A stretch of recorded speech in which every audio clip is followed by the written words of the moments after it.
నమస్కారం. మన వేలిముద్రలు ఎంత అద్భుతమో కదా. అంటే కవలలకు కూడా వేరువేరుగా ఉంటాయి. అవును. నేర పరిశోధనలో అయితే వీటి ప్రాముఖ్యత మనందరికీ తెలిసిందే. ఈరోజు మనం ఫోరెన్సిక్ సైన్స్లో ఈ వేలిముద్ర విశ్లేషణ గురించి లోతుగా మాట్లాడుకుందాం. మాకందిన సమాచారం ఆధారంగా కొన్ని ముఖ్య విషయాలు చూద్దాం. నిజమే, ఫోరెన్సిక్ ప్రపంచంలో వేలిముద్ర విశ్లేషణ అనేది ఒక మూల స్తంభం లాంటిది. వేలి కొనలపై ఉండే ఆ చిన్న చిన్న రేఖలు, వాటి అమరిక వ్యక్తులను గుర్తించడంలో ఎంత శక్తివంతమో కదా. అవును. అసలు ఈ ప్రక్రియ ఎలా పనిచేస్తోంది, దీని వెనుక ఉన్న సైన్స్ ఏంటి, దాని ప్రాముఖ్యత ఏంటో వివరంగా చూద్దాం. సరే, అయితే ముందుగా అసలు ఈ వేలిముద్ర విశ్లేషణ అంటే ఏంటి? సింపుల్గా చెప్పాలంటే మన వేళ్లపై రేఖల నమూనాలుంటాయి కదా, లూప్స్, వర్ల్స్, ఆర్చెస్ అంటారు కదా. కరెక్ట్. ఆ నమూనాలను పరిశీలించడమే ఈ విశ్లేషణ. అసలు విషయం ఏంటంటే ఇవి ప్రతి ఒక్కరికి యూనిక్గా ఉండటం. అంతేకాదు, జీవితాంతం మారవు కూడా అంటారు. అవును, జీవితాంతం మారవు. అది చాలా కీలకమన్నమాట. ముఖ్యంగా నేర స్థలాల్లో మనకు కనిపించని ముద్రలు దొరుకుతాయి. లేటెంట్ ప్రింట్స్ అంటాం. అంటే అవి కంటికి కనిపించవా? సాధారణంగా కనిపించవు. మన చర్మంపై ఉండే సహజమైన నూనెలు, చెమట వల్ల వస్తువులపై పడతాయి. వాటిని గుర్తించి సేకరించాలి. ఆ తర్వాత వాటిని AFIS అంటే automated finger print identification system లాంటి డేటాబేస్లతో పోలుస్తారు. ఆ సిస్టమ్స్ చాలా పెద్దవి కదా, లక్షల కొద్ది ప్రింట్స్ ఉంటాయేమో. అవును, లక్షలాది రికార్డులను క్షణాల్లో జల్లెడపట్టి సరిపోయే ముద్రలను గుర్తించగలవు. పరిశోధన వేగం దీనివల్ల చాలా పెరిగింది. అంటే కనిపించని ముద్రలు కూడా చాలా ముఖ్యమన్నమాట. సరే, మరి ఈ ముద్రల్లో ప్రధానంగా ఎన్ని రకాలున్నాయి? ప్రధానంగా 3 రకాలుగా చెప్పొచ్చు. ఒకటి, ఇందాక చెప్పినట్టు లేటెంట్ ప్రింట్స్, కనిపించనివి.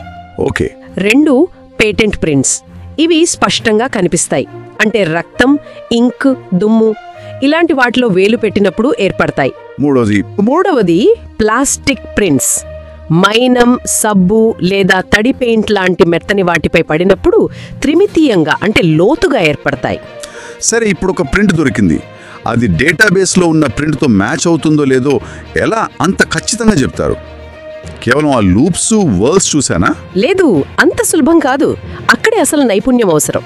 నిపుణులు మైన్యూషియే పాయింట్స్ అనే సూక్ష్మ లక్షణాలను చూస్తారు. మైన్యూషియే పాయింట్స్ అంటే ఆ రేఖలు ఎక్కడ ముగుస్తున్నాయి, రిడ్జ్ ఎండింగ్స్, ఎక్కడ రెండుగా చీలుతున్నాయి, బైఫర్కేషన్స్, ఇలా చాలా చిన్న చిన్న వివరాలుంటాయి, డజన్ల కొద్దీ. ఈ చిన్న పాయింట్స్ అన్నీ కలిస్తేనే ఒక వేలిముద్ర పూర్తి ప్రత్యేకమైన చిత్రం ఏర్పడుతుంది.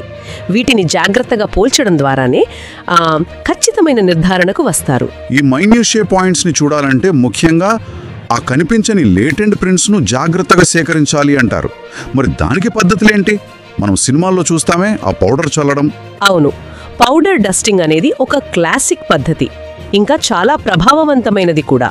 కానీ అది ఒక్కటే కాదు, ఇంకా వస్తువును బట్టి పద్ధతి మారుతుంది. ఉదాహరణకు గాజు, ప్లాస్టిక్ లాంటి ఉపరితలాలపై సూపర్ గ్లూ ఫ్యూమింగ్ వాడతారు. సూపర్ గ్లూనా? అదెలా? సయనోయాక్రిలేట్ అనే రసాయనం ఆవిరిని పంపిస్తారు.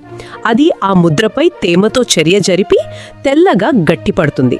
అప్పుడు ప్రింట్ కనిపిస్తుంది. అద్భుతం.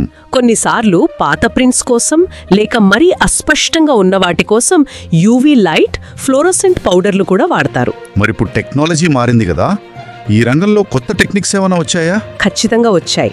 ఇప్పుడు టచ్లెస్ స్కానింగ్ పరికరాలు వస్తున్నాయి. టచ్లెస్? అవును, అంటే ముద్రను నేరుగా తాకకుండానే స్కాన్ చేస్తాయి. దీనివల్ల ప్రింట్ పాడయ్యే, కలుషితమయ్యే ప్రమాదం బాగా తగ్గుతుంది. ఇంకా AI గురించి కూడా వింటున్నాం. అవును, ఆర్టిఫిషియల్ ఇంటెలిజెన్స్ చాలా సహాయపడుతోంది. ముఖ్యంగా అస్పష్టంగా ఉన్నా లేదా సగమే ఉన్నా, పాక్షికంగా ఉన్నా అలాంటి ప్రింట్స్ను మెరుగుపరిచి విశ్లేషించడానికి AI అల్గోరిథమ్స్ వాడుతున్నారు. అంటే డీప్ లెర్నింగ్ లాంటివి? కరెక్ట్. డీప్ లెర్నింగ్ అల్గోరిథమ్స్ పాక్షిక ప్రింట్స్ను కూడా డేటాబేస్లోని వాటితో వేగంగా, మరింత ఖచ్చితత్వంతో పోల్చడంలో నిపుణులకు సహాయపడుతున్నాయి. వావ్. ఇంకా బయోసెన్సర్లపై కూడా పరిశోధన జరుగుతోంది. అంటే భవిష్యత్తులో వేలిముద్రల అవశేషాల నుంచి వ్యక్తి వయస్సు, వాళ్ళేమైనా డ్రగ్స్ వాడారా లాంటి విషయాలు కూడా తెలుసుకునే అవకాశం రావచ్చు. అదా అది చాలా ఆసక్తికరంగా ఉంది. సరే, ఈ టెక్నాలజీ సంగతి పక్కన పెడితే చరిత్రలో కొన్ని కేసులు ఈ వేలిముద్రల వల్లనే సాల్వ్ అయ్యాయి కదా. ఫ్రాన్సిస్కా రోజాస్ కేస్, దాని గురించి చెప్పండి. అవును, అది చాలా ముఖ్యమైన కేసు.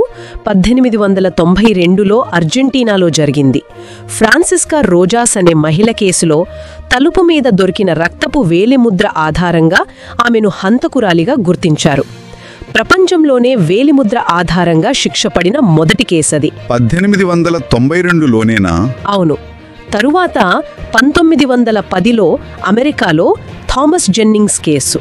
అక్కడ కూడా పెయింట్ మీద దొరికిన వేలిముద్ర సాక్ష్యమే అతనికి శిక్ష పడేలా చేసింది. అది అమెరికాలో మొదటి కేసు. ఇంకోటేదో ట్రైన్ రాబరీ కేసు అంటారు. అవును, 1963 లండన్ గ్రేట్ ట్రైన్ రాబరీ. చాలా పెద్ద దోపిడీ అది. మరి వాళ్ళెలా దొరికారు? దొంగలు అక్కడే వదిలి వెళ్లిన మోనోపోలీ గేమ్ బోర్డు మీద ఒకరి వేలిముద్ర దొరికింది. దాని ఆధారంగానే వాళ్ళని పట్టుకున్నారు. మోనోపోలీ బోర్డు మీద?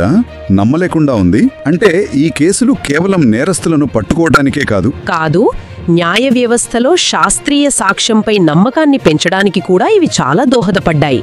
వేలిముద్రలను తిరుగులేని సాక్ష్యంగా నిలబెట్టాయి. కోర్టుల్లో సైంటిఫిక్ ఎవిడెన్స్ ఆమోదానికి ఇవి పునాది వేశాయన్నమాట. ఇంత పవర్ఫుల్ టూల్ అయినా ఇందులో కూడా ఏవైనా ఛాలెంజెస్ ఉన్నాయా? అంటే ప్రతిసారి అంత ఈజీ కాదేమో. నిజమే, కొన్ని సవాళ్లున్నాయి.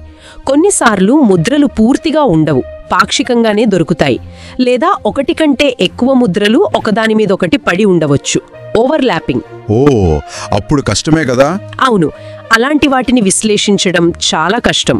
ఎక్కువ అనుభవం, నైపుణ్యం కావాలి. ఇంకో పెద్ద సవాలేంటంటే ఒక ముద్ర సరిగ్గా ఎప్పుడు వేశారు అంటే టైమింగ్.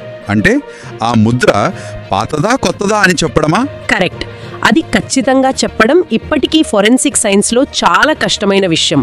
దానిపై ఇంకా పరిశోధనలు జరుగుతున్నాయి. అంటే టెక్నాలజీ ఎంత పెరిగినా మనిషి నైపుణ్యం, విశ్లేషణ, వాటి అవసరం ఇంకా ఉంది. నిరంతరం అభివృద్ధి చెందుతూనే ఉంది. సరే, మొత్తానికి ఈరోజు మనం వేలిముద్రల ప్రత్యేకత దగ్గర నుంచి, వాటి రకాలు, ఎలా సేకరిస్తారు, టెక్నాలజీలో మార్పులు, చారిత్రక కేసులు, ప్రస్తుత సవాళ్లు, ఇలా చాలా విషయాలు వివరంగా చర్చించుకున్నాం. అవును, ముగింపుగా ఒక ఆలోచనతో వదిలేస్తాను. మనం ఇప్పటిదాకా వేలిముద్రలను కేవలం గుర్తింపు కోసం వాడుతున్నాం. కానీ ఇందాక చెప్పినట్టు బయోసెన్సర్ల లాంటి టెక్నాలజీ ఇంకా అభివృద్ధి చెందితే ఒక చిన్న వేలిముద్ర అవశేషం నుంచి ఇంకెంత సమాచారం రాబట్టవచ్చు. మన ఆరోగ్యం, అలవాట్లు, వయసు, వీటికి సంబంధించిన విషయాలు మన వేలి కొనల్లోనే దాగి ఉన్నాయేమో. భవిష్యత్తులో అది సాధ్యమైతే దాని నైతికపరమైన చిక్కులేంటి? ఇది మనం ఆలోచించాల్సిన విషయం, అన్వేషించాల్సిన ఒక సరికొత్త ప్రపంచం అది. Friends, each item of evidence, no matter how small, holds the power to reveal truth. But this power comes with responsibility. Handling, collecting, lifting, and packing must be done with scientific care, legal awareness, and ethical commitment. Because one mishandled object could mean a case lost or justice denied. Find value in our efforts. Please like, share, and subscribe with learners and professionals across the country. This is Suresh Tharu signing off with humanity and the highest respect for the truth. Jai Hind, Jai Forensics.